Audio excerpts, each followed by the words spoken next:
ابن آدم کے قدم ہل نہیں سکیں گے. جیسے مجرم کھڑا ہوتا ہے کٹہرے کے اندر، اس کٹہرے میں سے ہل نہیں سکو گے حتی یسأل عن خمس، جب تک کہ 5 چیزوں کا حساب نہ لے لیا جائے. وہ 5 چیزیں کیا ہیں؟ کان کھول کر سنیے. عن عمرہ فیما افناہ، عمر کا حساب دو، یہ 80 برس اور 70 برس ہم نے تمہیں دنیا میں دیے، کہاں ضائع کیے.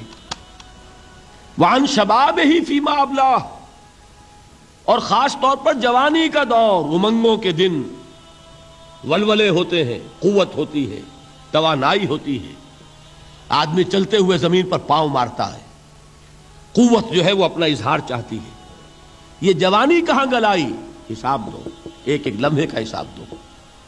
وَعَن مَالِهِ مِنْ أَيْنَ اكْتَسَبَهُ وَفِيمَا أَنْفَقَهُ، ایک ایک پائی کا حساب دو، مال کا کہاں سے کمایا تھا، حلال سے کہ حرام سے، اور کہاں خرچ کیا تھا، گل چھروں میں، عیاشیوں میں، یا نیکی کے کاموں میں، ادائے حقوق میں، اللہ کے دین کے لیے. 4 سوال ہو گئے. 2 زندگی کے بارے میں، ایک زندگی پوری بحیثیت مجموعی کہاں کس کام میں لگائی، اور خاص طور پر شباب کا دور کہاں لگایا. 2 سوال مال کے بارے میں، کمایا کہاں سے، حلال سے کہ حرام سے، جائز سے کہ ناجائز سے، خرچ کہاں کیا. اور آخری سوال وعما عمل فیما علم، جو علم حاصل کیا تھا اس میں عمل کتنا کیا. علم کے انبار لگاتے چلے گئے اور عمل کے آغاز کی بھی نوبت نہ آئی. یہ علم جو ہے یہ اس روز سب سے بڑا وبال بن جائے گا انسان. اتنا علم اور عمل کچھ نہیں، بجائے کہ کریڈٹ کا ذریعہ بنے یہ الٹا ڈیبٹ کا کھاتہ بن جائے گا. یہ جواب دہی کا احساس ہے کہ جس کی وجہ سے انسان کی ٹریجڈی جو ہے وہ دوہری ہے. کوئی حیوان اتنے بوجھ تلے نہیں، مشقت کی، محنت کی، اس زندگی میں ختم ہوئے، اس کے بعد کوئی محاسبہ نہیں. اس کو بھی غالب نے خوب کہا ہے کہ اب تو گھبرا کے یہ کہتے ہیں کہ مر جائیں گے، اور مر کے بھی چین نہ پایا تو کدھر جائیں گے. یہ ہے وہ ہیومن ٹریجڈی. اب میں آپ کو توجہ دلانا چاہتا ہوں، ایک تو گوتم بدھ کا فلسفہ، اس کے فلسفے کا مین تھیم یہ ہے سروم دکھم، آل از پین، آل از سفرنگ.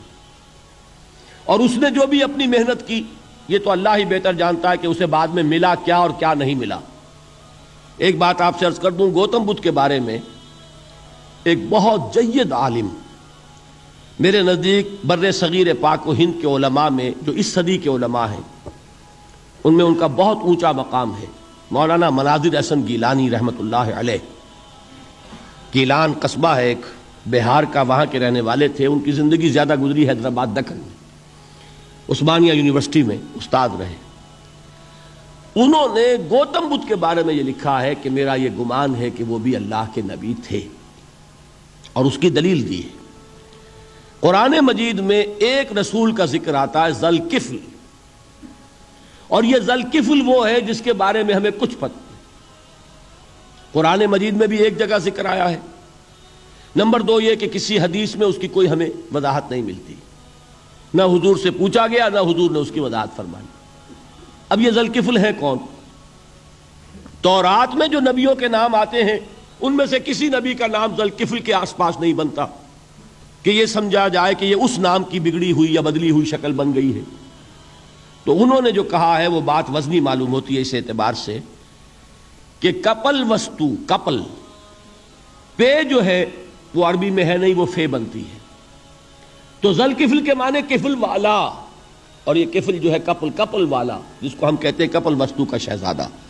تو انہوں نے یہ کہا ہے کہ گوتم بدھ کے بارے میں یہ خیال، یہ میں عرض کر دوں کہ اس کو ہم یقین سے نہیں کہہ سکتے، یہ ان کا گمان ہے، خیال ہے، واللہ عالم کہیں گے ہم، لیکن امکان ضرور موجود ہے. قرآن کہتا ہے وَلِكُلِّ قَوْمٍ ہاد، ہم نے ہر قوم میں ہادی بھیجے.